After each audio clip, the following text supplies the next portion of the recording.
დიდი ბოდიში ოპოზიციურ პარტიებმა ჯერ სანამ ხელისუფლება შეცვლიან ჯერ იმას მიაღწიონ რომ პროტესტზე რომ გამოვიდნენ ბოთლი არავინ ესროლოს და წყალი არავინ შეასხას არც ერთი მათგანი არ არის ავტორიტეტი პროტესტზე მყოფი ადამიანებისთვის ერთი ჯაფარა თუ გამოვიდოდა ხოლმე და ერთ-ორ სიტყვას იტყოდა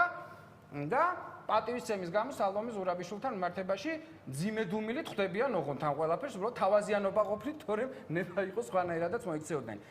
რა ძალაუფლების სრულებაზე მელაპარაკებიან ბარიკადების ერთ მხარეს ყოფი ადამიანები ესე იგი ოპოზიციური ჯგუფები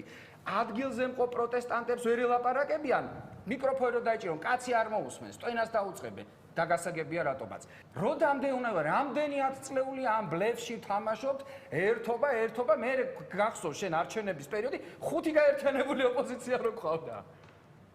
ხუთი გაერთიანებული ოპოზიცია დადიოდნენ ხო რა არა კიდე სხვა წლებში წინა წლებში დადიოდნენ ხელი-ხელ გაყრილები მე ეს ხელი-ხელ გაყრილები ცალკე